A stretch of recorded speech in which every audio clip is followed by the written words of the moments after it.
Olá pessoal, todos bem? Estamos aqui para fazer mais um conteúdo.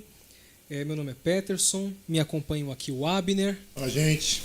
o Matheus. Boa noite, pessoal. E nesse segundo episódio trouxemos uma convidada muito especial, que é a doutora Ângela. Oi, pessoal, boa noite. Muito obrigado por ter Obrigada. aceitado o convite, viu? Obrigada pelo Para nós convite. é um grande prazer. Para nós também, para mim também. Que legal. A gente já vai começar a tratar um pouquinho, né, sobre habitação, regulação fundiária, mas antes eu queria saber um pouquinho da sua trajetória profissional e formação acadêmica também.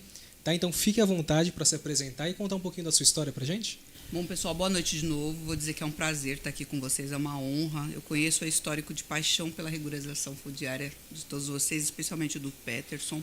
Sou advogada desde 2001, então estou aí há mais de 20 anos no mercado, cuidando essencialmente de ações possessórias e de ações previdenciárias. A questão da vulnerabilidade social foi uma coisa que sempre me prendeu, então eu advogo com essas especializações, né?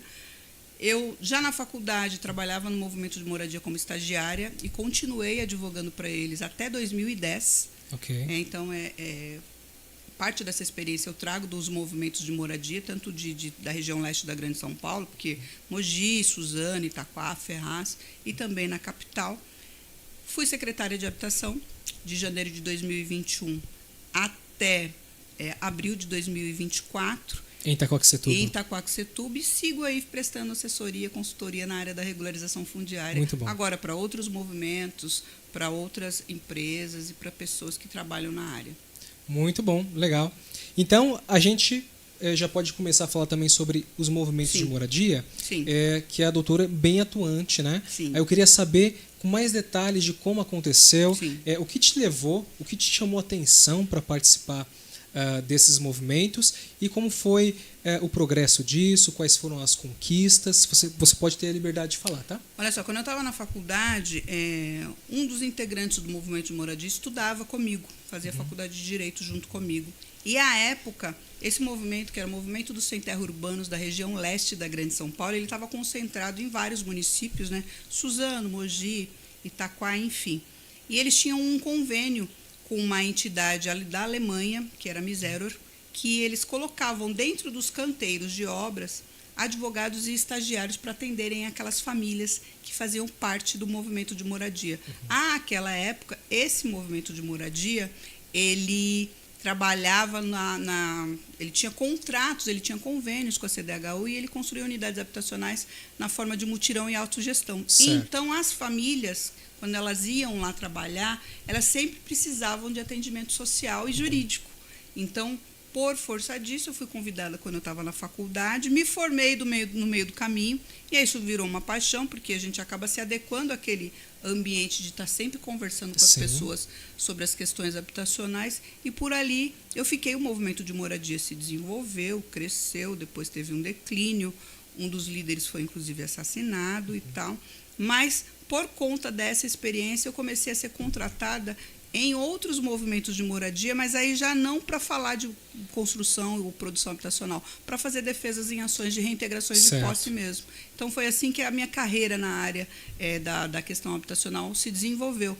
Ora tratando de questões do Minha Casa Minha Vida ou dos programas do governo federal, ora tratando de questões de produção habitacional do governo estadual. E aí, Certo. lá por 2008, 2010... essa questão da regularização fundiária ela foi se fortalecendo, né? Depois veio a 11977, que nós conhecemos bem, quem 2009. milita, né? Exatamente. Tá. Quem milita na área conhece essa lei. Ela foi, cada vez mais a regularização fundiária, ela foi se distanciando da lei 6766, que é uma lei muito rigorosa. Parcelamento de solo. Isso, ainda vigente, mas muito rigorosa. E a irregularidade, ela chama, né? Ela atrai flexibilização. Você tem que flexibilizar, porque senão você não consegue. Exatamente. Né? Então, a minha trajetória política, jurídica e social na questão da moradia veio realmente dessa bagunça toda aí que precisava ser tratada. Entendi. Acontece, né, que a lei de parcelamento do solo é uma lei que tem o seu rigor, né, até para que as pessoas tenham a sua infraestrutura, né, na hora de adquirir um lote, né? Só que para regularizar situações passadas fica difícil. Né? Então, se não flexibilizar, se não trazer normas um pouquinho mais brandas, não tem como. Né? Então, a 13465 trouxe um pouquinho dessa flexibilização. A 13, assim, eu sei que tem muitos críticos, né, da 13465, eu não tenho crítica nenhuma. Eu também não. Eu sei que a lei tem problemas, mas é uma lei que eu respeito muito justamente por causa disso. Aquela pessoa que trabalha com a regularização fundiária, que tem como parâmetro a 13465, que segue ali que está na lei, e ela tem seriedade, ela não deixa de utilizar a 6766. Sim. Sim. Ela não é uma lei que foi criada para substituir. Não, exatamente. Ela não substitui a 13465, na minha opinião. Eu falo isso sem medo de estar cometendo algum equívoco. E mais ainda, ela não fomenta a grilagem. Ela não fomenta o parcelamento irregular. Você tem que entender bem os institutos. Porque se assim fosse, ela teria revogado a 6766. Ela não revogou. Isso, não revogou. Os dois continuam em vigência. Continuam, exatamente. O que você tem que afastar é aquele espertalhão que usa, às vezes, a 13465 como escudo para se proteger e para não admitir que está parcelando o solo de forma irregular. Isso. É isso que tem que ficar claro. É porque, assim, para quem está acompanhando a gente, do que nós estamos falando? Uma pessoa poderia muito bem se utilizar do Instituto da 13465 para produzir empreendimento. Sim. Parcelar solo, lotear. Acontece que o título, né, de legitimação fundiária não seria possível, porque ela tem que obedecer o que chamam, né, de marco temporário. Né? Marco temporal, perdão. Tem gente que defende que não é um marco temporal, mas, assim, a grosso modo, é um marco temporal, né? Que é 22 de dezembro de 2016. Então, se alguém tem clandestinamente, né, parcelou o solo, esperando que a 13465 possa ajudá-la, não vai conseguir. Né, porque o núcleo precisa estar consolidado. É a regra fundamental. Sim. Então, sem a consolidação, não é possível. Se a pessoa pretende fazer um loteamento ou produzir um empreendimento, tem que contar com a 6766. Sim. Ok? Então, só para o pessoal entender do que nós estamos falando. Exatamente, né? Porque assim, a gente acaba entrando nesse assunto de uma forma muito natural, porque os críticos da 13465, especialmente por conta dos problemas que as pessoas têm com o Ministério Público quando se fala em parcelamento irregular do solo, fala que ela é um instrumento forte de grilagem, é justamente o contrário. Agora também, os municípios precisam entender, e eu entendo como um município que é aquele que tem que promover a regularização, e que tem que estar atento para isso. Aliás, o Conselho Nacional de Justiça começou a notificar todos os municípios agora, fala, promove a regularização aí, né? Até porque, aparentemente, pelo que eu vi, não é o caso de Itacoaxetuba, mas existe ali uma espécie de má vontade, né, em operar REURB, não é verdade? E aí como é que você faz com aquele núcleo que está consolidado, que não vai voltar a ser como era, e que as famílias precisam resolver suas vidas, elas precisam ter os seus títulos, e mais ainda, o município tem que levar outros serviços públicos, e tem também esse IPTU. Sim. Né? Tem que, assim, todo mundo tem responsabilidades, o município tem as dele, a população tem as dela também, e se você não aplica algum instituto e deixa do jeito que está, primeiro que eu nem gosto do termo o núcleo clandestino. Não é clandestino. Não é, porque alguém viu, né? O núcleo, você não, né? O gestor não dorme num dia, não tem nada. Eu sei que, embora as ocupações elas aconteçam numa velocidade ímpar, né? Você passa ali no final de semana, no outro já está cheio de casinha e tal. Sim. Mas, mesmo assim, isso é perceptível. Então, o município tem a responsabilidade de cuidar do seu solo, não tem jeito. Certo, correto. Não tem jeito. E nesse movimento, né, de moradia em que você esteve participante ali, a lei de 2009 ajudava em alguma coisa? Vocês conseguiam se virar então, com a de 2009? A época que o município de Itaquá, na realidade, o que acontece? Lá em Itacoaxetuba, especificamente, criou-se ali, por conta do grande número... Primeiro, a carência da cidade fez com que a questão habitacional sempre fosse muito pungente, ela sempre é muito perceptível. Déficit habitacional é grande, a irregularidade é grande, a ausência de produção habitacional é tudo muito grande. Sim. Porque a cidade é muito, muito populosa e muito carente. Essa é a realidade. Correto. Então, em 2008, 2009, isso eclodiu porque a CDHU, que é a Companhia de Desenvolvimento Urbano do Estado de São Paulo, que produz muita habitação e é parceira lá do município de uma forma muito importante, ela implantou no município, nos municípios do Alto Tietê, muitas unidades habitacionais. Teve um boom de construção, mas isso não começou em 2008, isso começou lá em 2002, 2005, começou lá atrás. Certo. De 98 em diante, a realidade é essa. Só que isso cresceu muito também, esses empreendimentos atraíram muitas pessoas. E Itaquá não foi diferente. Itaquá teve um crescimento exponencial de 2008 em diante. Então, a lei anterior, que já era uma lei boa, mas eu acho a 13465 melhor, ela trouxe alguns instrumentos importantes, mas que eles não eram práticos. Obrigatoriedade de demarcação urbanística antes de seguir direto para o plano de regularização, que é uma coisa com a qual eu não concordo, porque eu acho de gastar dinheiro à toa. Mas a demarcação urbanística ainda perdurou com a 13465, né? Perdurou, mas é difícil convencer que ela... Eu não vou dizer que ela é completamente desnecessária, sabe, Peterson? Mas eu sempre incentivo, falo, se você puder, não use, porque você vai gastar dinheiro 2 vezes. Isso. Porque já aparece lá no plano de regularização, no projeto. Não tem projeto como. de REURB. Não faz sentido. Exatamente. Não faz sentido. Você faz e depois você refaz de novo. Tanto é que tem um artigo aqui da própria 13465 que é assim...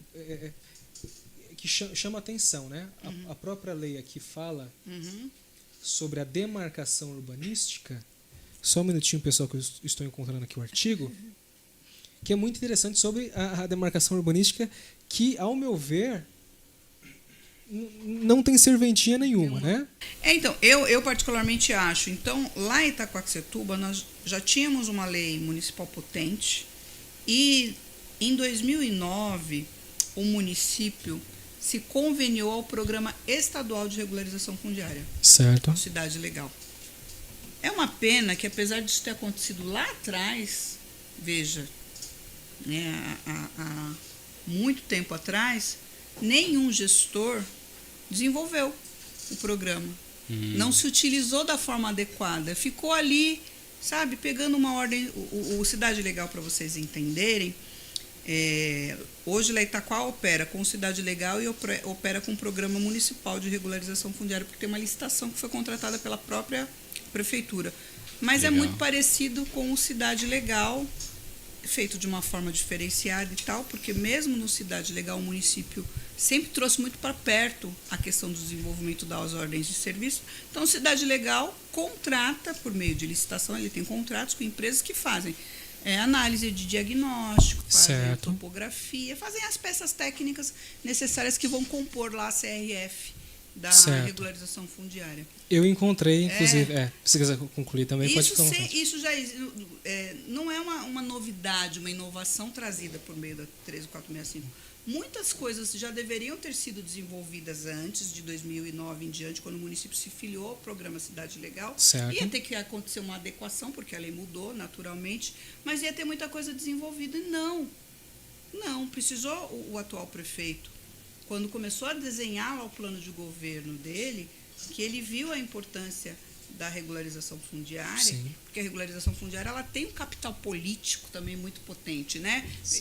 Eu acho, sim, veja, eu percebo isso sempre. É um instrumento de regularização coletiva, né, que olha para um núcleo, mas que entrega a matrícula na mão de uma pessoa. Sim. Então você olha para o bairro, mas você atinge família. Então eu acho que isso é um capital político muito sem importante. Dúvidas. Quando o prefeito falou, putz, ele foi estudar, ele se preparou e ele entendeu a regularização, precisou ele verificar que Itaquaquecetuba tinha todos os requisitos necessários, né? Desigualdade social, alta irregularidade e a possibilidade de adequação na regularização fundiária, para ele potencializar o programa. Certo.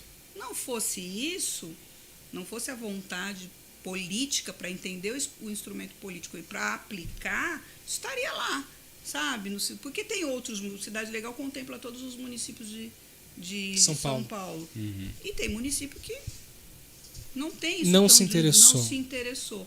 Itaquá não, com a eleição do doutor, Itaquá começou realmente a extrair o máximo possível. E mesmo, e eu sei disso, porque posso dizer com propriedade, porque lá eu estava, mesmo quando nós não tínhamos aquela ordem de serviço ou por falta do contrato, ou porque não estava no momento. A questão de trazer o ensinamento técnico, olha, se fizermos assim, para achar o melhor meio, porque o serviço público é isso. Quando eu cheguei lá, o que eu disse? Falei, olha, tudo do poder público é sempre muito burocratizado e tem aquela pecha de que não funciona, né? Como que a gente faz para desburocratizar? É aprender tão bem aquele mecanismo que a gente consegue achar um caminho mais fácil, né? E foi o que aconteceu com a regularização de Itaquá. Ficou todo mundo tão craque e a equipe era pequena, fechadinha, né? Ficou todo mundo tão craque e os problemas que eram muitos, a gente conseguia pensar numa forma rápida que o negócio, quando engatou, foi embora. Certo. Foi embora. E em algum desses momentos precisou aplicar uma demarcação urbanística? Nunca aplicamos lá em Itaquá. Até porque... Então, inclusive, eu encontrei aqui o artigo. É o próprio 19, né? Parágrafo 3º, e diz o seguinte: os procedimentos da demarcação urbanística não constituem condição para processamento e efetivação da REURB. Né? A própria lei de REURB está falando isso. Então, a gente usa se quiser, mas não precisa. Exatamente. Né? Então, a gente pula desse rito do artigo 19, vai direto para o 28, que é o rito administrativo, e toca o barco. Sim. Né? Então, a gente já consegue pular uma etapa importante, e tudo que a gente poderia contemplar aqui na demarcação urbanística, a gente resolve lá no projeto de REURB. Sim. Acabou, né? Sim, e o que eu acho interessante? Eu acho importante fazer uma análise de diagnóstico no começo potente. Não só aquele sobrevoozinho básico, eu pego a planta. A gente queimou a língua quando fez só isso, não deu certo. A gente fez de tantos jeitos lá para dar certo que a gente passou pelas experiências muito exitosas e tivemos problemas também. Fala, putz, devia ter feito uma análise de diagnóstico melhor. Porque quando você faz um negócio muito superficial, quer seja pela característica do núcleo irregular, né, que é aquela coisa, é um mecanismo vivo, né? Sim. Você vai lá, tem 100 lotes, você vai daqui 2 meses, tem 300, né? Você vai mais um pouco, os lotes tem 300, mas aí tem mais 500 casas, porque a pessoa construiu em cima, isso. Né? Então, quando você faz uma análise de diagnóstico potente, bem feita, com visita, com vistoria, não só aquela com a verificação jurídica, verificação de titulação. Quando você faz uma topografia que você olha, sabe, vai lá e vê, você não pega só aquela planta de perímetro que o topógrafo, que o técnico faz, você verifica, putz, mas e se a gente tivesse dado uma esticadinha aqui, se a gente pudesse fazer esse ajuste aqui, a gente tem que fazer, né? Conforme cada caso. Cada caso. Quando você vai para o cadastro social, às vezes você tem que voltar. Então, se você faz... Qual a minha crítica especial com relação à demarcação urbanística? É um exercício demorado, que vai investimento, você manda isso tudo para o cartório, para quando você voltar depois de um tempo, porque o processo de regularização também potencializa a situação daquela ocupação irregular. Certo. Quando o pessoal sabe que está regularizando, fica todo mundo em polvorosa, vai, meu Deus do céu, vamos construir, e a gente tem que congelar o núcleo, tem que fiscalizar, porque senão você não termina o processo, né? Então, a demarcação urbanística feita muito no começo, ou de acordo com o que está na lei, na minha opinião, ela pode atrapalhar. Porque as pessoas vão ver a movimentação, a dinâmica acontecendo. Fala, né? putz, e lá em Itaquá, como é que fez para dar certo? Todo mundo já tinha ouvido falar em regularização. E lá, a arrecadação de IPTU era muito baixa também. Porque tem gente que saca logo de cara que o IPTU tem a ver com imóvel. Sim. Né? E se responsabiliza por aquilo e paga sem questionar. Mas a grande maioria da população quer pagar, eu digo isso em Itaquaquecetuba, só quer pagar o IPTU se estiver no nome dele. Então, o IPTU não está, arrecadação 1/3 do 100% lançado. Fora... Até porque está em nome do antigo o cara proprietário. olha e fala, putz, o IPTU não está no meu nome, eu não vou pagar. E quando consta como o compromissário, aí a pessoa ela fica mais à vontade? Fica mais à vontade. Ou isso não convence ela? Não, mas o que acontece? Lá a regularidade de Itaquá é tão grande, porque a regularidade lá nos núcleos, mesmo em loteamentos aprovados, Certo. ela passa por várias fases lá em Itaquá. Tem aquele que tem tudo, até a escritura de compra e venda por instrumento público, mas Certo. ele não averbou na matrícula porque é caro. Tem o cara que só tem um contrato de gaveta com firma reconhecida, que ele já acha que é... E ele jura, não, tem registro. Tem registro. Tem né? registro. Né? Tem o cara que tem um contrato no papel de pão, não tem uma firma reconhecida, não tem nada. É feito lá de qualquer jeito, né? E eu já vi, inclusive, casos que nem assinado estava. Exatamente. E tem o cara que não tem nada. É o cara que não tem nada. Ele comprou de boca. Às vezes ele tem o que tem, às vezes, um recibo, né, de depósito, tem. Depositou na conta. E tem o cara que não tem nada. Não tem nada. E tem o ocupante da área pública ainda, né? Isso. Da área de lazer, da área institucional. Isso falando de um loteamento aprovado. A gente precisou falar para as pessoas que a regularização fundiária é para quem não tem matrícula. Porque no começo, quando você falava de regularização, para mobilizar a população era muito difícil. Por quê? O cara falava, eu tenho contrato. Já ficava... Eu não preciso. Estou seguro. Né? Já ficava eu plena. não preciso. E aí, às vezes, brigando com as pessoas, deixa eu ver.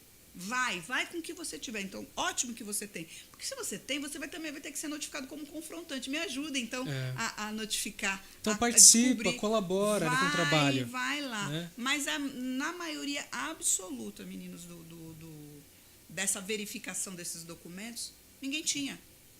Então, tinha o que não tinha nada, que ficava receoso de ir, porque não tinha nada. Não, você vai também. E começamos a fazer, através das reuniões com a população, que iam, daquele núcleo que começava a avançar na regularização fundiária, para eles irem se preparando para o cadastro social. Porque o que acontecia exatamente isso. Tinha o que não ia, porque achava que já tinha todo o documento. Se tivesse qualquer firminha reconhecida, pronto. Já peito estufado. Eu tenho um registro. Pomposo. Né? E se aquele que não tinha nada, também não. E tinha aquele que falava, olha, a regularização é só para invasor. Mais ou menos como o campeão, né? De boca, né? Quem é da área jurídica... Tinha um eu certo comprei né? isso aqui, ó. Não serve para mim isso. Quem é da área sabe disso, né? Quando às vezes a gente... Vamos nos deparar aí com um pedido individual. Eu tinha um pensamento diferente, mas agora eu fui convencida e tal. Do legitimado da regularização, não dá para ser uma pessoa, porque o espírito da lei é voltado para o núcleo, né? Sempre fala núcleo.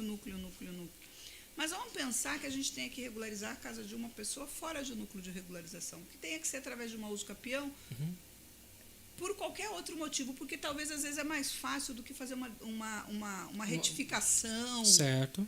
Né? Quando você fala para a pessoa, e se ajuizar uma ação de uso capião, todos esses problemas são resolvidos, a pessoa fala, não, eu comprei. Não é assim que fala? Porque esse aqui não foi invadido, não. Porque a pessoa imagina que a ação de uso capião está atrelada à ocupação. Mas não, gente, você vai adquirir a propriedade pelo tempo que você tem de posse. Sim, acabou. Né? Fala, não. É isso. E é difícil. Então, na regularização... Tem até um detalhe. A pessoa, dependendo do tipo de uso capião, vai ter que comprovar justo o título, vai ter que comprovar que comprou. Né? Então não tem a ver, gente. Isso não tem a ver. E na regularização, em alguns lugares, também acontece isso. A pessoa acha que a regularização é para aquele cara que está lá clandestino, que não comprou nada. Então, eu acho que esse exercício tem que ser dessa forma. Quem trabalha com regularização tem que mostrar para a população que a regularização é para desenhar o bairro de novo. Eu costumo dizer que é o registro de um novo parcelamento do solo. De um novo parcelamento. Porque é. Né? No caso, o registrador, ele vai delimitar, né? Abrir uma matrícula matriz, né? Registrar o parcelamento do solo e daí vai abrir as matrículas. É basicamente isso. Sim. Né? Vai redesenhar tudo que tinha antes. Eu acho até importante, no princípio a gente relutava um pouco lá em Itaquá, de ter que se remeter ao anterior para poder fazer uma sobreposição. Mas eu acho até importante agora que tenha... A sobreposição? Porque o que acontece? Tudo aquilo, na maioria das vezes, aquilo que existia, vai tudo por água abaixo. Ruas são redesenhadas. É verdade. Lotes são redimensionados. Sim. Áreas de lazer, na maioria das vezes. Porque a vida tomou uma outra forma lá. Outra forma. Né? O tempo passou. Ou então, onde não tinha rua, é uma rua. É uma rua. Onde tinha rua, tem lote. É assim, gente. É assim. O que eu mais noto são as famílias, né, que compraram 2, 3 lotes, acabando subdividindo esses lotes, né? O que mais acontece, né? É isso mesmo, porque o lote é inteiro. Isso. Né? Consegue, na época, um lote grande, geralmente 250 metros quadrados, né? E geralmente compra até em família. Um tio constrói meio lote, enquanto eu construo também meio lote. Né? Aí também vem a autoconstrução. Então, assim, a vida ela acontece ou ela acaba mudando tudo, na verdade, né? Muito diferente do projeto original. Muito, né? muito. O tempo muda tudo isso aí, né? E também o comportamento das pessoas. É muito difícil. Até porque quando isso acontece, e Itaquá não teve nenhum caso, e eu acho muito difícil que tenha, a não ser que seja no caso de empreendimento habitacional já pronto, que não foi regularizado, que não foi, eles chamam, não foi averbado. Eu não consigo pensar lá em Itaquá em REURB titulatória. REURB titulatória não teve nenhum caso? Nós tivemos lá, mas não de terrenos. Tem sentido, porque na titulatória fica pendente o registro. Mas as coisas não ficam bonitinhas assim conforme o projeto original. Né? A menos que talvez a loteadora venha a falir, talvez. Só que teria que ser um tempo curto, né? Porque passados 5 anos, daí para frente, o pessoal já começa a fazer o desdobro, né? O desdobro. Mas é um desdobro informal. Informal, não, aquele desdobro na caneta, né? Desdobro-i. Desdobro-i. Então, eu não consigo pensar lá em Itaquá uma REURB só titulatória, que é muito mais simples, né? De lotes. De empreendimento habitacional, sim, até fizemos lá. Né, de empreendimentos da CDHU, por exemplo, que não estavam averbados ainda. É mais simples e tal. Até porque, você está falando de condomínio, prédio, né? Edilício. Isso. É até mais difícil. Não tem como a pessoa fazer um puxadinho do prédio. É difícil, né? Mas e ainda é um problema. Porque o que acontece na REURB titulatória de empreendimento? Sei lá, minha casa, minha vida. Eu não vejo nem dificuldade de fazer nos empreendimentos do governo federal financiados pela Caixa ou da CDHU. Mas o que acontece nos empreendimentos habitacionais de uma cidade quando ela é muito carente? As famílias vendem aqueles apartamentos com contrato de gaveta. Todo mundo gaveteiro, né? Bastante. E nós experimentamos isso lá em Itaquá. Na hora de titular, nunca está no nome do mutuário original. E quando você chega no último cara que está lá, para você fazer essa cadeia sucessória, né? Para poder até pedir o apoio da CDHU, não consegue, porque eles também adquirindo da forma errada, eles não pegam documento. Então, eu gosto de pensar que a REURB completa, ela traz mais segurança para o município. Certo. Para o município, porque aquela pessoa que está lá, ela pode ser realmente vista como o real proprietário, porque a matrícula vai sair no nome dela. E lá em Itaquá tem uma coisa interessante. Nós temos ali vários instrumentos de regularização fundiária, né? Não é só legitimação. Mas lá em Itaquá, o nosso prefeito não gosta de fazer legitimação, por exemplo, de posse. Porque todo mundo é possuidor. Então, a gente sempre trabalha, não nos deparamos, pelo menos até quando eu saí lá da secretaria, com nenhum núcleo que não tenha. Porque, assim, eu discordo que exista marco temporal para outros institutos da regularização. Mas para legitimação fundiária, não. Tem que ter um marco. Né? Porque senão, se lotear agora, tem legitimação fundiária. Não, então, assim, passamos do marco. Ok. Podemos fazer REURB? Podemos. Legitimação fundiária? Não. Legitimação de posse. Dentro de 5 anos, converte em propriedade, tudo certo. Mas o prefeito não gosta, justamente por causa disso. Então, todos os bairros que foram regularizados e todos que estão sendo regularizados são bairros que se enquadram realmente nos critérios da legitimação fundiária, que vai transformar aquele possuidor em proprietário. Entendi. É que assim, eu, na minha concepção, sempre entendi como a legitimação de posse, não como sendo qualquer posse, mas uma posse encorpada. Uma posse robusta, né? Validada pelo município. Porque é o município que reconhece a posse do morador. Sim. Acontece, pelo que eu entendo, tá? É que a lei de REURB tentou encontrar uma solução para evitar má fé. Né? Então, olha, não adianta lotear, porque não vai ser fácil assim. Você vai receber a legitimação de posse, né? Aí você consegue converter em propriedade durante determinado período. Né? Mas está vendo como não há que se falar que a 13465 de 2017 cria caminhos para burlar 6766, porque não cria. Só que o operador desta lei, ele tem que trabalhar com ela com seriedade. Sim. Porque tem muita gente que se utiliza da 13465 dizendo é possível. Mas assim, seria um absurdo. Porque talvez, para mim, não tem sentido. Também, para mim também né? não. É muito claro, assim, a né? questão da REURB é evitar o surgimento de novos loteamentos irregulares. Sim. Né? Então, pelo menos a lei de REURB tentou. Né? Tentou criar alguns mecanismos ali para barrar esse tipo de situação. Né? Agora, se a pessoa pretende construir um novo empreendimento, lotear, 6766 está aí. 6766 está aí. Né? Viva e forte. Ela não é muito novinha, né? Mas ela... Exatamente. Mas ela tá vigente.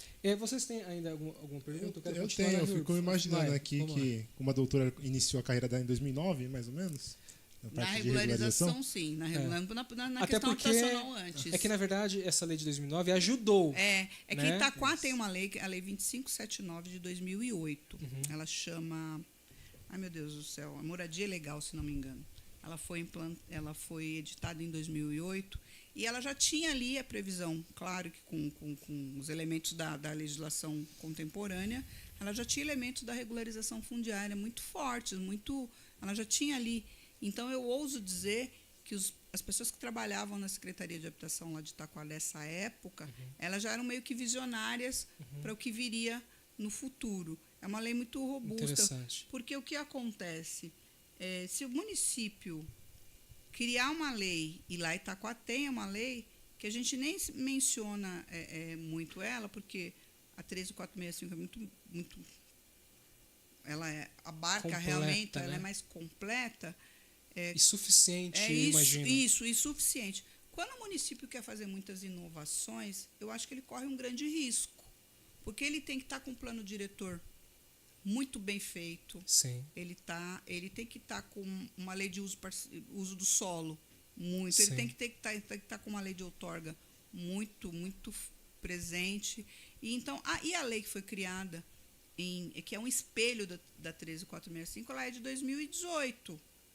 Então, eu falo, cara, nem precisava ter inventado. Não precisava. Não precisava ter inventado. Assim, antes de você perguntar, é só para encaixar, complementar. A minha percepção é de que os municípios que se atrevem, né, a publicar uma lei municipal que vai regulamentar uma REURB, né, ou que pretende regulamentar uma REURB, ou tentam transformar em uma 6766, né, e tentam restringir o acesso à REURB também. Né? Então, ao invés de promover a regularização fundiária, a criação de uma lei acaba, intencionalmente ou não, restringindo o acesso, porque se confunde com outros institutos também. Exatamente. Né? Exatamente. Então, Não, é bem simples, porque como ela já iniciou em 2009, meados de 2009, 2010, quando chegou a 13465, imagino que sua cabeça deu um nó, né? Porque você viu um mundo novo, né? Com mais Você sabe que antes da 13465, eu gostava muito do Instituto, aí fazendo a defesa das famílias, né?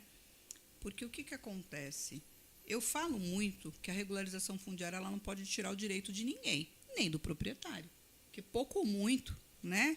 Ainda que falemos aí de função social da propriedade, pouco ou muito, existem institutos lá no Código Civil que protegem o proprietário também. Né? Mas a gente pode falar um monte de coisa, né? Falar de abandono de área, falar de falta de cuidado, né? Mas alguma proteção o proprietário tem. Então, quando eu pegava uma área para defender famílias que tinham ocupado irregularmente aquela área, e geralmente elas tinham contra elas ali um mandado de reintegração de posse, porque é natural, né? O proprietário, menos de, né? Quando é menos de ano e dia, e mesmo quando não tinha liminar, porque aquela posse não era uma posse nova, a sentença todas tinham a mesma característica. O proprietário tem a proteção, que ele é o dono e tal. Então, caminhava sempre para isso. Eu defendia muito nos processos de reintegração de posse, quando eu falava com o proprietário, na expropriação judicial, no 1228. Certo. Né? Especialmente os parágrafos 4º e 5º, que falam ali que o proprietário que fala ali que o proprietário que teve a área dele ocupada por um número expressivo de pessoas, ele merece ser indenizado por um preço justo. E isso sempre deu muito certo. Okay. E eu fiquei feliz porque a 13465, ela complementou essa história. E aí, os proprietários lá em Itaquá é uma terra muito litigiosa do ponto de vista possessório. A grilagem é muito alta, os conflitos possessórios também, e a questão cadastral das áreas ali, ela sempre foi uma problemática, porque o município teve dificuldade no começo, por causa do crescimento desordenado, Certo. de controlar essas questões. E eu não sei se vocês sabem, eu acho que o Peterson, sim, lá em Itaquá é comarca há pouco tempo. É desde 2005, então é pouco tempo. Itaquá era comarca de Poá, e Poá era comarca de Suzano, e Suzano era comarca de Mogi. Então, quando você vai pesquisar a titularidade de uma área lá, você tem que ir lá. Na comarca de Itaquá. Você tem que ir lá em Poá. Depois você tem que ir em Suzano. E tem depois que ir lá em Mogi. Mogi. É verdade. Nossa. E no meio desse caminho, isso fica tudo muito difícil de fazer. Então, quando a 13465 veio, eu vejo que complementou. Eu fiquei feliz, porque realmente coisas que não tinham caminho, né, apareceu ali um caminho mais fácil de resolver, mas os proprietários, quando eles entendem a possibilidade, ele fala, então tá bom, eu tenho aqui uma ação de reintegração de posse, que eu não tenho mais interesse, até porque tirar uma família de uma área tem um custo altíssimo, né, para o proprietário. Se a regularização vai me devolver aquilo que não está ocupado, que não é titulado para o terceiro para mim, então vamos fazer esses recortes. E aí as coisas começaram a tomar uma forma diferente. No caso, as áreas remanescentes. Exatamente. Né? Começaram a tomar um rumo diferente.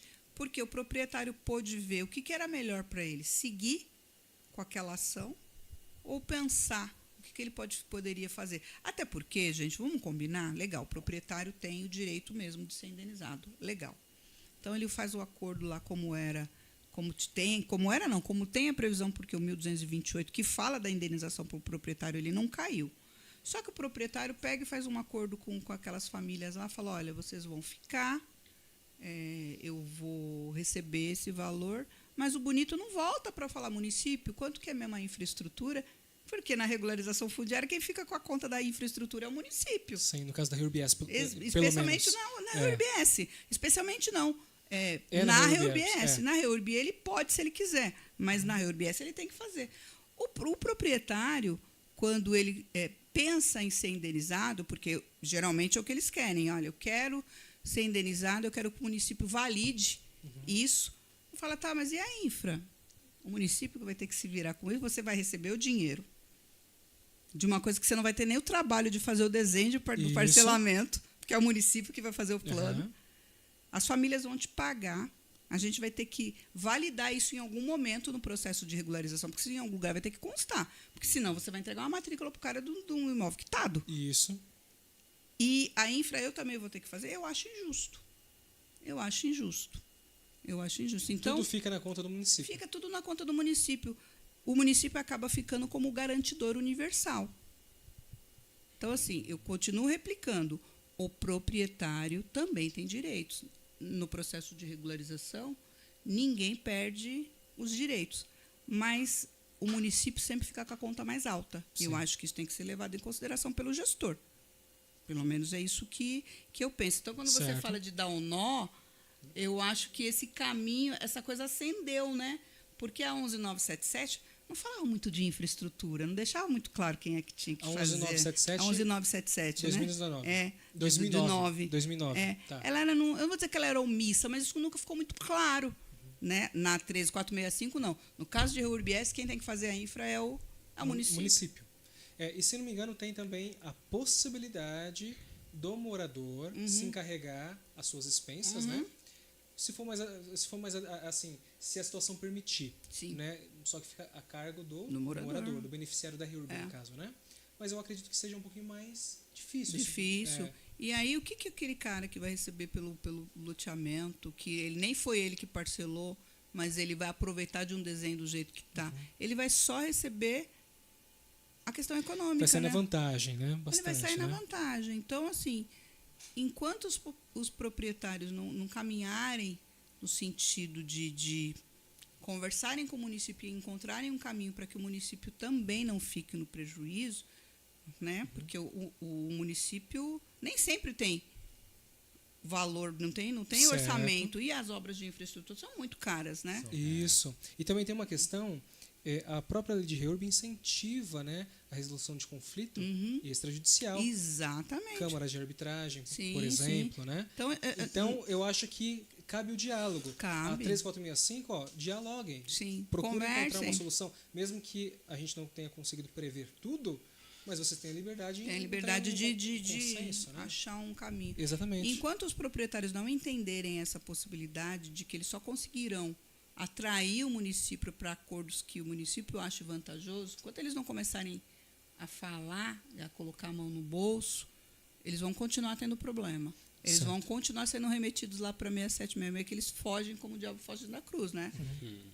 Que essa é a verdade. É caro, é difícil, a perda, tem uma perda ali naquela área, porque eles têm que implantar área de lazer, eles têm que deixar lá um percentual para que seja tem que ter um índice de aproveitamento do município, Sim. mas tem que conversar, porque é muito fácil falar, olha, eu quero dinheiro para não incomodar o morador, para eu não continuar com o processo. Certo. E você faz todo o resto. Certo. Interessante também, ponto Né? interessante. E ainda na 13465, eu queria que você me ajudasse a desmistificar algumas coisas. Certo. Né? Também nós comentamos sobre as pessoas que não entendem muito bem a regularização, né, e ficam com o pé atrás por não entender. A lei de Reurb, dentre os objetivos, né, que ela traz, que ela pretende alcançar, está a promoção, né, ou a promoção, ela quer promover a integração social, né, a empregabilidade e geração de renda. Né? Sim. Como que a lei de Reurb consegue gerar esse tipo de situação? Olha só, eu entendo que irregularidade é sinônimo de desigualdade social. Certo. Ponto. Eu acho que imóvel, terreno, município irregular incentiva a pobreza. A pobreza cresce e se alastra, porque todo mundo acha que pode fazer qualquer coisa naquela área. Sim. Né? Até porque não é dela, não é do dela, outro. não é de ninguém. É. Ela pode sair desmatando, ela não cuida das áreas de preservação, vira um terror. Fica sem critério, sem Fica respeito assim, pela exato, propriedade, né? Fica uma terra de ninguém. E nesse ambiente, na minha opinião, a desigualdade social cresce. Certo. Quando você regulariza um bairro e dá para aquela pessoa a consciência de que aquela terra é dela, ela passa a ter a preocupação de cuidar do lugar onde ela mora. Sim, isso. Sem o medo de lá ser retirada. De perder o que conseguiu, Isso, né? exatamente. Que é um trabalho enorme conquistar. Porque o que uma reforma, né? exatamente, porque o que acontece? Quem não tem título, quem não tem nada, também não tem nada a perder. Se perder, falar, eu não tinha documento mesmo. Exato. Perde aquele senso de dono. Isso. Né, o comprometimento. Exatamente. Não reforma o imóvel, Não faz nada, né? não faz Deixa nada. daquele jeito. Eu não vou fazer nada aqui, eu não vou pintar, não vou arrumar essa janela quebrada, não vou trocar esse vidro, porque esse imóvel não é meu. Certo. Não é, Esse é o Matheus? sentimento que Então, bate muito, né? quando a pessoa cria essa conexão, quando ela cria essa identidade comunitária, ela começa a investir no imóvel. Ela começa a cobrar o poder público. Fala, olha, essa rua está ruim demais. É verdade. Olha, aqui não tem um serviço público adequado. Como está a questão da drenagem? Olha como tá. E Querendo ela ou também investe naquele bairro. Ela monta ali um negocinho, um salãozinho de cabeleireiro. Querendo ou não, gera um senso de cidadania, Isso né? Porque ele vai mesmo. querer ser mais participativo Isso. com o que acontece na região dele. Sim. Então, o que acontece quando o núcleo... É claro para mim isso. E quem trabalha com Reurb também percebe isso. A regularização fundiária, ela traz um desenvolvimento socioeconômico para aquele bairro, com base na conexão que aquela família cria com o lugar onde ela mora. Ali não é mais uma casa para ela dormir até quando der. É uma casa que ela vai deixar para os herdeiros, para os filhos, e por isso ela vai cuidar. Ela vê aquilo como um bem. Se torna até um ponto de refúgio, né? Isso. Lugar de descanso. Exatamente. Bacana. Então, quando não é regularizado, fala, mas eu também não tinha certeza de nada, não é? Perdeu Você que não sabe, não, qualquer momento vai chegar alguém Aqui aqui. vai me tirar, o dono vai aparecer. perdeu que não é seu? Como assim? E a gente percebe em bairros que são muito irregulares, esse conflito ele é tão exacerbado que qualquer pessoa consegue chegar com um papel e amedrontar quem está lá. Verdade. Não é? É verdade. Intimida. Conversava esses dias com com um pessoal tratando justamente da questão jurídica de uma determinada área. Aí ele falou, já vi uns 4 donos aqui, cada um com um papel diferente. E eu falei, quem que você achou que era dona? Ele falou, eu quase balancei porque tinha um que estava com um papel tão bonito. Quanto mais bonito o papel... Tava bonito, registrado, aquele papel de cartório. Amarelado, né? Amarelado. Eu falei, eu acho que esse que é. Mas certeza mesmo, eu não tinha nenhum. A única certeza que eu tenho é que eu não tenho o título. Olha só. Olha o medo, quer dizer, 4 pessoas diferentes que foram lá, se apresentaram como donos, e aí fica fácil, né? Quem contar a história mais bonita consegue levar, né? E a pessoa não vai consultar o título no cartório. Ele nunca tinha feito isso. Eles nunca tinham feito isso. Aí, diante da possibilidade de perder, eles foram no cartório e fizeram todo o levantamento da área e verificaram que nenhuma daquelas 4 pessoas que tinham aparecido tiveram esse cuidado. Mas precisou isso depois de quantos anos? Depois de quase 20 anos. Eles precisaram ter medo para reagir. Ser intimidado de alguma forma. Ser intimidado, exatamente. De alguma forma para reagir, né? Ser intimidado para ir ao cartório fazer uma pesquisa. E isso tinha que acontecer quando? Antes, no começo. No começo. Eu falo para a pessoa, você vai comprar um tênis? Né? Porque às vezes a pessoa perguntava muito lá na secretaria, no meu escritório antes, vou comprar um imóvel, você faz um contrato para mim. Você verificou esse imóvel? Não, o cara que vai me vender falou. Eu falei, tá, mas você verificou? Não importa que seja seu amigo. Porque quando a gente vai comprar um tênis caro, a gente não compra sem nota fiscal, a gente vê se ele não é pirata, né? Se não é réplica. Quando você vai comprar um imóvel que é muito mais caro que aquilo que você vai fazer da tua morada, cadê a CNDs? Por que você não procura? Por que você não vai no cartório? Vai na prefeitura, vê se você se aquela pessoa está devendo IPTU. Mas eu tenho que acreditar. Mas se ela apresentou todos os documentos, perfeito. Né? Eu vou te vender o imóvel, apresentar, está aqui IPTU, está pago, a CNDs não tem problema nenhum, está tudo certinho. Mas, se não te apresentou nada, você tem que... E mesmo assim, se você tem conhecimento e você vai ver aquele papel, você vai conseguir identificar, perfeito. Se você não tem, pede ajuda. Isso, assessoria jurídica. Pede ajuda, porque quem não tem condição de saber vai olhar aquele monte de papel, porque assim, cada macaco no seu galho. Eu não entendo nada de informática, eu tenho uma dificuldade danada, eu fico pedindo sempre ajuda. Se a pessoa falar para mim que se ela colocar grão de arroz dentro do computador funciona, eu acredito. Né? Por quê? Porque eu não domino. Então, é a mesma coisa. Quando eu vou num médico, eu não sou médica, quando ele começa a usar termos com os quais eu não tenho o menor... Quando eu falo, doutor, só podia falar se eu vou morrer logo, ou se eu tenho só uma dor de cabeça, né? Fala a minha língua, pelo menos. Não é? Em outras palavras, é o quê, doutor? É isso. Então, eu acho que... O que acontece? As pessoas, naquela ânsia de sair do aluguel, sair da pobreza, sair daquela condição de não ter o imóvel... Porque essa coisa de que eu ouvi esses dias, eu fiquei indignada, porque eu acho que isso é terrível. Você acaba com o sonho das pessoas. Que os grandes investidores falam o quê? Que hoje ser proprietário é desnecessário. Vai pagar aluguel, né? Pega o teu dinheiro e investe, né? Eu ouço muito disso. Não. A família que tem uma condição de vida que não é de milionário... Não é essa a realidade que ele tem inserido, eles querem ter a segurança de ter um imóvel. Exato. Então, se você quer ter essa segurança, e é importante para abrigar a tua família, para você voltar do trabalho, como você disse, ter um lugar para descansar, faz esse exercício antes de adquirir. Sim. Antes de adquirir. Porque... Às vezes é difícil comprovar que aquela pessoa é um comprador de boa-fé. Nós que somos da área de... Não é verdade? Isso é verdade. Se você viu esse imóvel por esse preço, você não desconfiou? É difícil. E a gente sabe que tem. Na verdade, isso é muito comum. É. Comum de... o Abner sabe. Sei. Né? Que justamente era dele, inclusive, né? Então, a gente vê casos assim... onde a pessoa tem um preço comum, mas eu vim em tal lugar por, 10 vezes menos. Estourei demais, vou comprar. Então fora da... Nem leilão. Não dá. Aí também sobre essa questão que nós estávamos conversando, eu lembrei de um trecho aqui da lei, que ela fala o seguinte... de modo a priorizar a permanência dos ocupantes nos próprios núcleos urbanos informais regularizados. É justamente isso que a senhora falou. Né? A lei de Herb se preocupou com isso, né? Vamos priorizar a permanência das pessoas lá.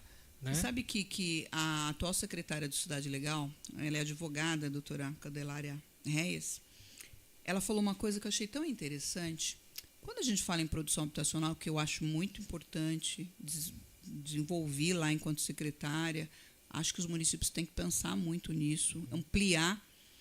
Mas quando a gente fala em produção habitacional, primeiro, a certeza que a gente tem que a oferta nunca vai acompanhar a demanda, né? Começa Certo. por aí. Certo. Né? Sempre a demanda é sempre maior Alta, que a oferta, altíssima. né?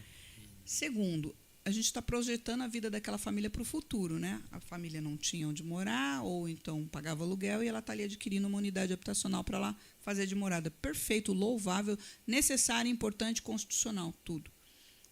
Mas quando a gente fala em regularização fundiária, a gente preserva a memória daquela família que morava ali. Então a gente olha para o passado. Sim. É como se fosse um museu, fazer uma história, né? Isso, Construindo você uma história. valoriza a história daquela pessoa. Então vai lá, o pai de família comprou aquele terreno, pagou parceladinho com toda a dificuldade do mundo, começou a construir às vezes com as próprias mãos, né? Sim. Juntou no final de semana um churrasco com os amigos e fez a laje, né? Isso. E vai acabando de pouquinho em pouquinho, de pouquinho em pouquinho. Eu tenho um parente que mora em Guarulhos, que eu amo assim de paixão, e a história dele é justamente essa. Ele adquiriu um terreno e aí com toda a dificuldade pagou, com toda a dificuldade edificou a casa do jeito que ele queria, grande, com quarto para todos os filhos.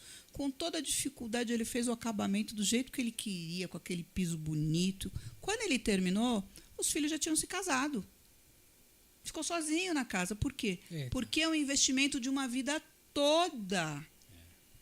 Então, a regularização, como a doutora Candelária falou, ela olha para o passado daquela família, que está ali no bairro há 40, 50 anos, e por isso que o desenvolvimento socioeconômico tem que ser fortalecido pelos municípios, e ela não tem que ser enxotada da lei, porque a lei preserva justamente Sim. isso, a manutenção daquela pessoa ali. Exatamente. Fala, olha, eu estou reconhecendo que você, que mora há 60 anos aqui no bairro, tem o direito de ter sua matrícula, que você não tirou porque você não teve dinheiro, você não tirou porque não foi possível, porque às vezes não é possível mesmo, né? Isso.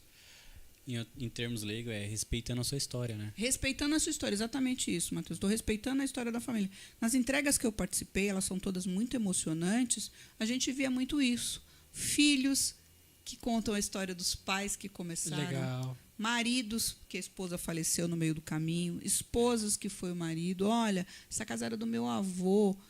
Parentes, né, irmãos que falam, olha, essa casa era dos meus parentes. E talvez ele não viu. Ele não viu, ele não conseguiu pegar a escritura dessa casa. Isso também. Nós presenciamos também isso. Vocês lembram, né? Sim. Da pessoa ela ter falecido antes de ter. Em né? meio ao processo de REURB. Né? Isso é comum também. Então, assim, doutora, REURB é fantástica, né? Ela é. E eu queria saber um pouquinho também o panorama geral da habitação de Itaquaquecetuba quando você chegou na secretaria. Quando eu cheguei na secretaria, é o que eu te falei, eu fico repetindo isso porque esse cenário me deixou muito entristecida. Eu que já vinha pela militância da luta por moradia, eu advogava nas ocupações defendendo o Instituto da Expropriação Judicial, Certo. né? Utilizando ali a 11977, né? Defendia a produção habitacional, porque advogava para as famílias que construíam no mutirão e autogestão, já cuidando ali para que aquele financiamento ficasse adequado para a característica de vida daquela família.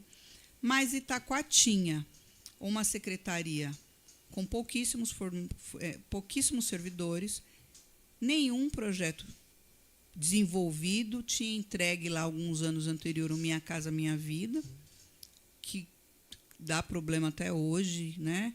E precisou que a secretaria impusesse ali a forma de ajudar aquelas famílias que ficaram sem apoio, e só. Não tinha nada. Eu brinco que tinha 8 servidores e uma impressora quebrada. Eita. E a vontade de fazer regularização. Então, o que o prefeito fez? O prefeito pegou na minha mão e falou, vamos lá no Cidade Legal. Vamos conversar com o secretário estadual de habitação. Vamos pedir ajuda. Mas vamos mostrar que a gente sabe fazer e que a gente tem vontade, porque vontade eu tenho. O doutor Eduardo, ele é incansável, né? Quem conhece a história dele como prefeito, ele é indomável, ele não obstinado mesmo, né? Ele é obstinado, ele não aceita, não. Então, pegou uma cidade falida, uma cidade devendo, com nome sujo, com a habitação inoperante. Inoperante, essa é a verdade. Lá inscrito no Cidade Legal, então nós fomos redefinir os perímetros, verificar, olhar um por um. E nós descobrimos no meio desse caminho que a Sabesp tinha assinado um contrato com a prefeitura para destinar uma verba, por conta de um termo de ajuste de condutas, uma verba para fazer algumas obras e uma verba para fazer regularização fundiária, Muito 20 bom. milhões de reais. Esse valor Muito estava bom. lá desde 2017, lá, Parado. Parado, assim. parado. Desvalorizando, perdendo o valor. Desvalorizando, exatamente. Aí o doutor ressuscitou isso. A secretaria colocou esse TR, essa licitação na rua. A licitação foi finalizada e 2 consórcios ganharam essa licitação. O valor do TR ficou maior do que os 20 milhões que tinham lá da Sabesp. Certo. O município completou e iniciou-se, então, a regularização com 2 frentes. Com a grana dessa licitação, os 20 milhões mais dinheiro do município, e com Cidade Legal. E aí potencializou a regularização. E aí, o que acontece? A gente começou a bater na porta do governo do estado toda semana. Certo. Eu quero mais ordem de serviço, eu quero produção habitacional. Eu quero mais ordem de serviço, eu quero produção Legal. habitacional. E nós conseguimos, foi implantado lá um CCA, é o crédito associativo, é do governo do estado, é um empreendimento que é financiado pela CDH, financiado e construído pela CDHU, em parceria com uma construtora, com a construtora que ganhar, Certo. né? Aquela que ganhar esse edital, e isso aconteceu lá, e está sendo construído 342 unidades habitacionais para abrigar as famílias das áreas de risco. Ok. Ótimo, perfeito. E aí veio, né, o novo governo federal, nós colocamos lá, Minha Casa, colocamos lá por conta do PAC e tal, nós colocamos lá 5 projetos de regularização fundiária e 12 projetos de produção habitacional. 2 já foram aprovados. Ótimo. Bacana. 2 já foram aprovados. E os 5 projetos de regularização fundiária também estão ali sendo verificados e tal. Então, a gente atirou para todos os lados, mas ficou insistindo. Quando precisou fazer gestão lá em Brasília para cuidar dos programas federais, eu estive lá. Quando precisou fazer gestão com o governo do estado, quer seja para fortalecer a regularização fundiária por meio de Cidade Legal, quer seja por conta da produção habitacional, nós batemos lá. Muito bom. E aí também o governo do estado mandou agora mais 200 unidades habitacionais e a gente ressuscitou um projeto de Minha Casa Minha Vida faixa 1 que estava lá morto desde 2014, lá adormecido. São 940 unidades. A gente saiu, sabe, sem dinheiro, sem orçamento, mas com muita vontade. Por quê? Porque nós temos lá um acervo de 20 mil famílias que não têm casa e de 60 mil famílias que não têm matrícula. É muita gente. É muita gente. É muita gente. Então, alguma coisa Sim. precisava ser feita. Aí, nesse meio tempo, houve também algumas entregas que eu mesmo... Isso. Você chegou aí numa conosco lá, não foi? Eu acho que você visitou um. Ah, não, você verificou. Só. A gente falou. Exatamente, exatamente. Nesse meio tempo, nesses 3 anos e 4 meses que eu fiquei lá, foram entregues 5 mil matrículas. 5 mil matrículas? 5 mil matrículas. Essa é uma pergunta que eu ia te fazer, porque eu até vi no seu Instagram essa postagem e eu fiquei impressionado. 5 mil matrículas, gente. Então, foi do zero, porque, veja, o município conveniado da Cidade Legal desde 2009. Então, foi do zero A 5 mil. a 5 mil em 3 anos. 3 segundos. Em 3 anos? Em 3 anos. E já legal. tem essa licitação que está vigente. Ela foi programada e isso vai acontecer com fé em Deus, porque a secretaria continua trabalhando a todo vapor, né? Eu me afastei de lá, mas a equipe permaneceu, me desincompatibilizei, mas a equipe permaneceu trabalhando. É a mesma equipe, é uma equipe maior, agora robusta, Certo. mas enxuta, né? Porque são poucos servidores muito eficazes. Eles têm aí a missão de entregar, na próxima gestão do Dr. Eduardo, que será eleito, se Deus quiser, mais 30 mil matrículas. Sim, só, olha, se começaram assim do zero, do ponto zero, e foram para 5 mil, com recurso, com uma estrutura um pouquinho melhor. Já está com expertise, já está com Já. Exato. E Já você sabe que sabe onde aconteceu recorrer. você sabe que aconteceu uma coisa muito interessante? Partindo disso, mas isso deu tudo certo, foi tranquilo? Não, foi construído com muito sangue, suor e lágrima, imagino né? A equipe ali se digladiando, a gente batendo na porta do oficial de registro, às vezes se desentendendo, às vezes se entendendo, pedindo ajuda um para o outro, indo, reconhecendo as dificuldades, as limitações, e às vezes brigando mesmo com o cartório, pedindo apoio para o Poder Judiciário, pedindo apoio para os proprietários, me ajuda aqui, assina aqui essa notificação logo, pelo amor de Deus, não demora não. Esse caminho de desburocratizar, de encontrar caminhos dentro do que a lei permite, não teve nada de, olha, vamos sem dentro. Foi o que fez a diferença. Por exemplo, teve um núcleo lá que foi regularizado, que nós precisávamos notificar Deus e o mundo. E as fases de notificação da regularização fundiária, ou mesmo na uso-capião, né, numa ação individual, é um parto, né? E demora, e não acha, e o cara morreu. Nós conseguimos, pela titulação, verificar que o proprietário da área, o tabular, né, o que está lá no papel, ele tinha falecido. Eu falei, ai, Deus, e agora onde estão esses herdeiros? Vamos procurar. E aí saímos e liga, e pelo amor de Deus, nós descobrimos que um dos herdeiros era advogado. Falei, putz, muito mais fácil, porque a linguagem fica mais fácil. Comunicação já ajuda. A comunicação. E explicamos o processo de regularização daquela área. Perguntamos, você tem interesse econômico? Porque essa é a grande pergunta. Porque quando o cara fala, eu tenho, fala, ai, meu Deus, vai dar briga. Você tem interesse? O senhor tem interesse econômico nessa área? Ele falou, não, eu já recebi por todos os lotes, foi um parcelamento. Que bom. Mas o parcelamento tinha sido... Ele começou de uma forma que ele foi aprovado, ele já tinha recebido aquela venda de todos aqueles lotes, só que a regularização demonstrou outra realidade, né? Aquilo já tinha mudado completamente e tal. E aí, quando nós explicamos para ele, ele falou, tá, o que você precisa? O que vocês precisam? Eu falei, se o senhor assinasse a anuência, seria tão mais fácil, porque senão eu vou ter que notificar o senhor vai ter que entender. Se o senhor discordar de alguma coisa, o senhor vai impugnar. Isso. No final das contas, a gente pode ir para o Poder Judiciário se for necessário. Eu não acho necessário, especialmente porque o senhor é da área. Vamos sentar um dia e vamos conversar, eu explico tintim por tintim desse bairro. E assim eu fiz. Como que você vai fazer? Ele já é idoso também. Eu falei, eu vou no seu escritório. Eu vou aí no teu escritório. Aí peguei lá a assessora especial, que é advogada também. Certo. Fomos lá no escritório, explicamos, olha, isso. Já tínhamos feito ali antes uma explicação da situação. Falei, posso verificar? Falei, por favor, vê, está aqui, né? O processo está aqui, as informações estão aqui, a titulação está aqui, a medição está aqui, o projeto está aqui, está na fase de notificação. Está tudo lindo. O senhor pode olhar, fique à vontade. Ele olhou, falou, eu vou verificar tudo. Vocês podem voltar amanhã? Voltamos amanhã. Com certeza, né? Com certeza. No dia seguinte, a anuência estava assinada. Quer dizer, pulamos aí uma etapa enorme. Uma etapa enorme. Então, é isso que tem funcionado. Bacana. Sabe que aquela coisa no poder público, quando o servidor pega o negócio, põe debaixo do braço e vai, olha, de setor em setor. Então, a gente precisou fazer isso. Putz, precisa de uma aprovação na Secretaria do Meio Ambiente. Secretário, secretária, por favor, me ajuda. Precisou de uma aprovação de um DR, de uma MRS. É bater na porta do órgão. Sim. Não ficar esperando. Eu acho que a garantia do sucesso lá de Itaquá é a facilidade que o prefeito tem de conversar. Isso é proativo, no caso, né? E proativo, exatamente. Espera aí que eu vou falar com a pessoa.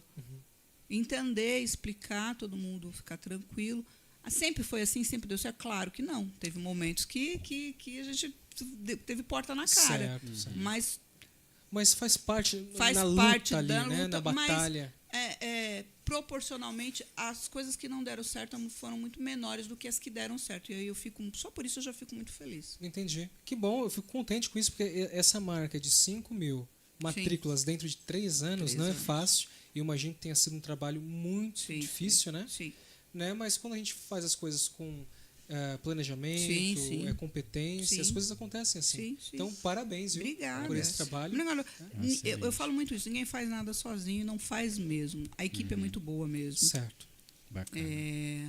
É uma equipe pequenininha, ali tem 2, 3 arquitetos, tem alguns estagiários, tem mais 2 advogados. Mas uma outra coisa que eu vejo que deu certo na secretaria, e eu acho que isso é fundamental quando você se propõe a fazer um serviço muito específico, porque a regularização ela é muito específica, é fazer com que todo mundo faça parte do processo, seja envolvido. Legal. Então, o prefeito, a gente falou, olha, doutor, as fases da regularização são essa. Assim, Desde a instauração até o registro. Isso, coisas básicas, por exemplo. Para mandar para o cartório, eu acho muito complicado quando a gente manda, por exemplo, a carteira de habilitação da pessoa, porque nela nem sempre tem todas as informações necessárias. Isso é verdade. Então, doutor, quando for falar dos documentos pessoais, diga que tem que ser o RG e explicar o porquê. Né? A gente criou essa consciência nele de entender as fases. Porque quando a pessoa pergunta, a regularização de Itaquá cresceu tanto que virou um assunto coletivo. Quando o prefeito, por exemplo, ia falar de algum outro assunto na cidade, chegava no final, alguém falava assim, a minha escritura da minha casa vai chegar quando?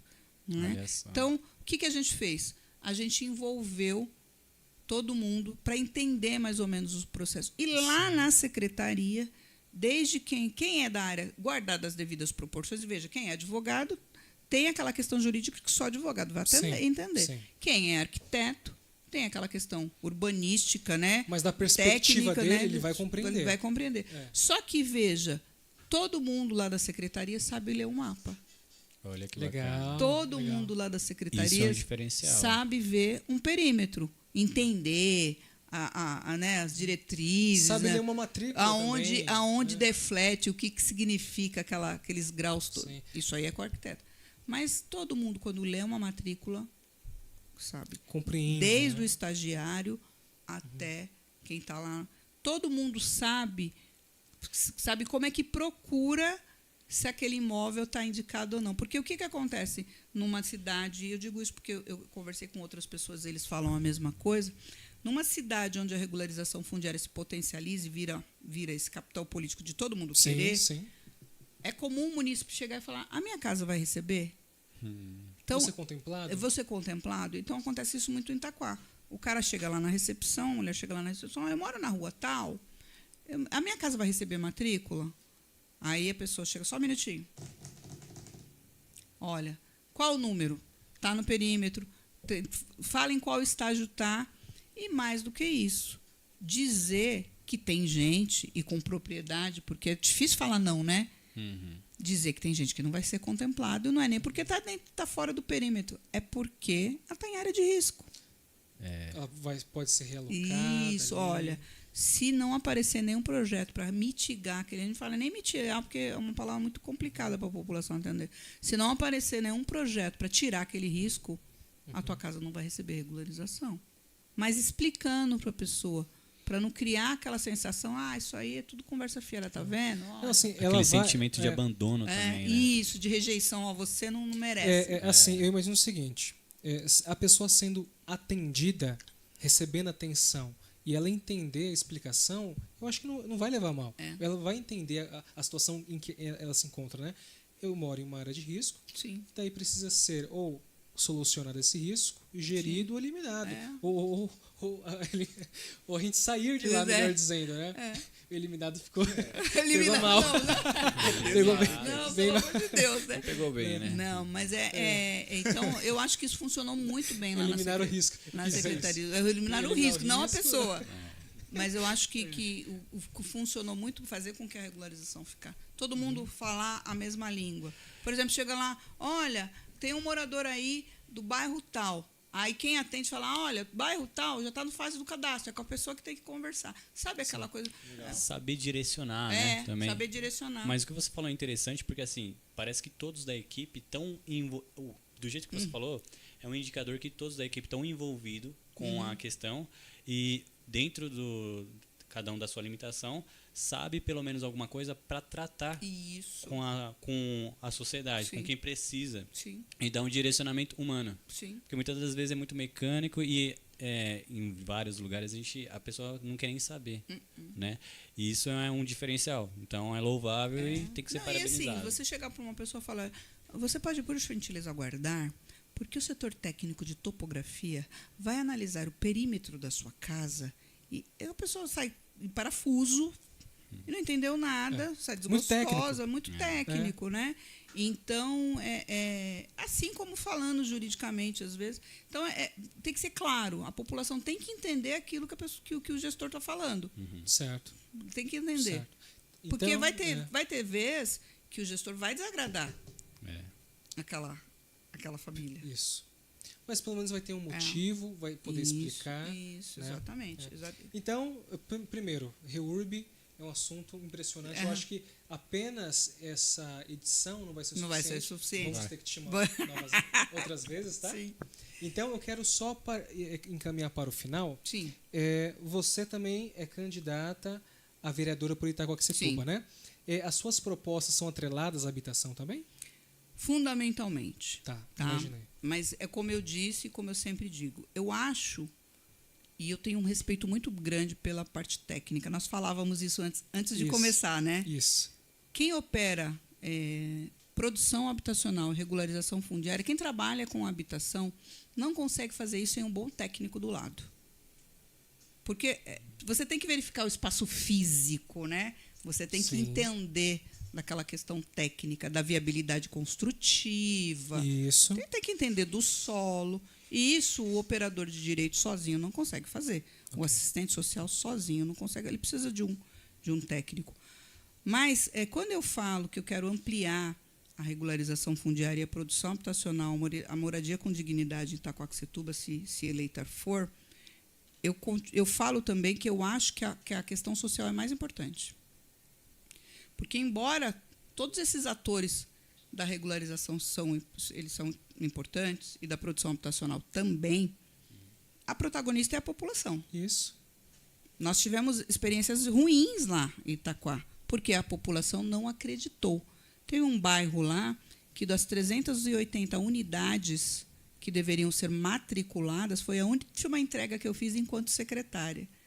Eu tinha deixado pronto, eu já não estava secretária mais, mas foi feito enquanto eu estava lá. Certo. Teve um bairro que, das 380 unidades a serem regularizadas, só 57 pessoas receberam uma matrícula. Entendi. No dia da entrega, porque as famílias não foram fazer o cadastro. Poxa vida. Então, o município teve o trabalho de fazer todo o projeto, levar a CRF, fazer topografia, medir, e a família não acreditou no projeto, não foi fazer o cadastro social. Então, se a população não entender e não participar, não há programa habitacional no mundo que se desenvolva de forma eficaz. Correto. Então, e mais do que isso, tem tudo a ver com aquilo que eu falava. Eu sou de Itaquá, eu moro em Itaquá há 40 anos. Né? Eu fui para lá criança. A regularização, a produção habitacional faz com que aquele município cresça economicamente. Sim. Cresça economicamente. Então, quando um vereador ele tem esse olhar, porque ele não consegue sobreviver como vereador também se ele não der voz para a população. Ponto. Ele não é mais do que um representante da voz daquele povo. Se ele não entender que isso tem que ser potencializado num programa habitacional, esquece. Isso mesmo. Se o vereador, o gestor, entender que programa habitacional é só bater na porta do governo, pedir para construir casa e tchau, sem conversar com as famílias, a gente vai ter experiências lá em Itaquá de insucesso como tivemos nas produções habitacionais. O nível de pessoas que não se conectaram com o imóvel que receberam porque não tiveram esse tratamento social de pertencimento é tão grande que tem empreendimentos lá que mais de 80% dos moradores já venderam. Eita. Teve uma regularização titulatória de empreendimento da CDHU que, de 220 unidades habitacionais, só 7 pessoas eram as mesmas, os mutuários iniciais. Os originais. Os outros todos tinham vendido. O que faltou aí? População, apaixone-se pelo seu bairro, pela sua cidade e me cobra. Porque eu também não posso ter, eu não posso ficar melindroso, né? Meu telhado fica de vidro. Isso, exatamente. Eu tenho que estar com a minha porta aberta para o cara ir lá falar, ser acessível. Ser acessível. Você não foi lá falar que eu era importante? Né? Então, eu brinco assim nas reuniões, eu falo, no momento eleitoral é o único momento que os candidatos têm de fazer suas propostas. Então, é natural que tenha vários candidatos. A gente tem que pedir paciência também para a população. Falar, é assim mesmo. Quando é que você vai falar das suas propostas? Só no período eleitoral ou durante o desenvolvimento de um trabalho público. E o eleitor é uma noiva, né? Todo mundo quer casar com aquela noiva, né? É Mas eu quero ver manter esse casamento depois. E é isso que eu acho que o eleitor tem que se ligar. Da importância que ele tem, porque ele tem. Isso. Se não fosse assim, ele não seria tão assediado no período eleitoral, né? Exato. Mas também da necessidade de fazer com que aquele candidato que foi lá na tua porta te ouça depois. Porque é fácil ouvir a pessoa no período eleitoral, né? Com certeza. Você abraça, você toma café, né? A pessoa percebe até um certo interesse, né? Exatamente. Da Mas e pessoa. depois? Depois você não pode ir. Você não pode virar as costas. Então, é por isso, porque eu acho que a regularização e mesmo a produção habitacional não é só um projeto. A questão social, especialmente a socioeconômica, tem que ser a mais valorizada. Especialmente por um município como Itaquá, que melhorou muito. A olhos vistos, né? Significativo, O trabalho do doutor Eduardo ele é inigualável. Digo sem medo de errar. Né? Falei esses dias no congresso que eu participei que a nossa relação não foi construída com um tapinha nas costas, foi com o respeito que eu tenho pelo trabalho dele, com o respeito que ele já tinha pelo meu trabalho. Mas o que ele fez numa cidade pobre e violenta, sendo um delegado de polícia, ninguém imaginava que seria dessa forma, né? Tanto é que eu soube que tem prêmio rolando aí, né? Tem. Não é verdade? Tem. Prêmio 21 de agosto. Isso. Seria isso? Isso rapidamente, como foi a premiação, né? E aonde vocês foram premiados? E o porquê, né? Tem um instituto que chama Instituto Habita. Certo. É um instituto que promove a regularização fundiária e a capacitação de regularização fundiária no Brasil inteiro. Ok. Ele tem uma expertise assim. Então, no primeiro ano da gestão do Dr. Eduardo, nós tivemos contato com o Instituto Habita.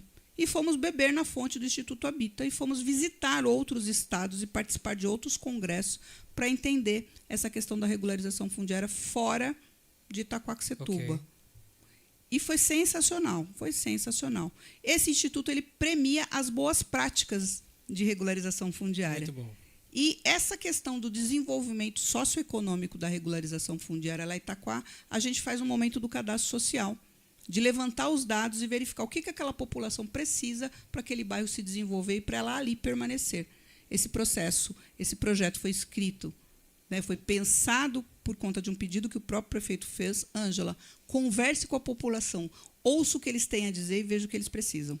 Certo. Porque não basta só a gente achar, eu preciso que ele me diga. E aí, nós temos outra advogada lá na secretaria, o nome dela é Stephanie, ela é assessora especial de gestão. Eu a conheci. Ela desenvolveu o projeto e nós implantamos. E deu certo. Os indicadores apontados fizeram com que houvesse uma redução nas vendas, que eu falei, e que a realidade daquela população aparecesse. É a falta de estrutura socioeconômica que faz com que aquela pessoa queira ir embora ou faz com que aquela pessoa não se conecte com o município, não tenha o senso de pertencimento que você falou. E aí o projeto foi premiado por conta disso, chama Reurb Continuada. Muito bom. Que é aquela coisa de olhar a habitação além do teto, olhar para a vida da pessoa mesmo. De modo a priorizar a permanência dos ocupantes e nos próprios núcleos urbanos como diz a lei, exatamente, está vendo? Você não precisa trabalhar com a regularização fora da lei. A lei ela é tão boa que ela te traz os instrumentos. E foi esse caminho que a gente encontrou. E a lei permite encontrar esses caminhos. Exatamente. Até porque a lei de Reurb não prevê tudo. Não. Mas ela te dá essa autonomia. Essa autonomia, exatamente. Muito bom. Então, o prêmio o projeto é Reurb Continuada, ele foi premiado ano passado. Nós fomos para a final, depois nós concorremos com cinco outras cidades, com Fortaleza, inclusive, que é uma capital. E nós saímos de lá com o prêmio debaixo do braço, saímos vencedores. Não é para menos. E foi sensacional, a equipe trabalhou muito, a equipe toda da Secretaria de Habitação se desdobrou e se desdobra, porque a gente implantou a forma de trabalho e de obtenção desses dados no cadastro social, inclusive no cadastro do Cidade Legal. Muito bom. Mesmo no cadastro do Cidade. Isso virou para o município, essa metodologia virou uma política pública. De indicadores assim, por exemplo, com base nisso, porque, como eu disse, no dia de colheita, ou no começo do cadastro social, no final, a gente faz um dia D e leva lá os serviços das outras secretarias, foi verificado que Itaquaquecetuba teve o maior índice de atualização do cadastro único, porque no dia D as famílias são atendidas ali pela Secretaria de Desenvolvimento Social, que leva ali os servidores que cuidam lá do CAD único. Então, a gente leva Secretaria da Saúde, Educação, leva desenvolvimento econômico com o Itaquá Mais Emprego, por exemplo, leva o Sebrae e outros parceiros foram chegando, sabe? Para quem acompanha a gente, basicamente a regularização fundiária é o conjunto de medidas jurídicas, urbanísticas, ambientais e sociais. Gente, isso é regularização fundiária, né? Então, o objetivo nosso é justamente educar as pessoas e trazer essas informações e desmistificar muita coisa. Sim. Né? Regularização fundiária ainda é coisa nova. Foi regulamentada em 2018, né, pelo decreto regulamentador, 9310/2018, né? Sim. Então, as pessoas ainda não têm conhecimento. Sim. Então, a sua presença aqui, para nós, foi fundamental, né? Que já é atuante antes mesmo da lei de REURB, porque assim, a regularização fundiária, pessoal, era uma luta, né? E já existia a regulação fundiária, mas não havia sido regulamentada ainda. Não. Né? Mas ela sempre foi perseguida, né, por ativistas, né, dos movimentos de moradia, como a senhora, por exemplo. Né? Então, hoje, ter essa regulamentação, para nós, é uma grande bênção. Né? E entender que não é só entregar um título. Não é. Não é regularização, não é entregar uma matrícula.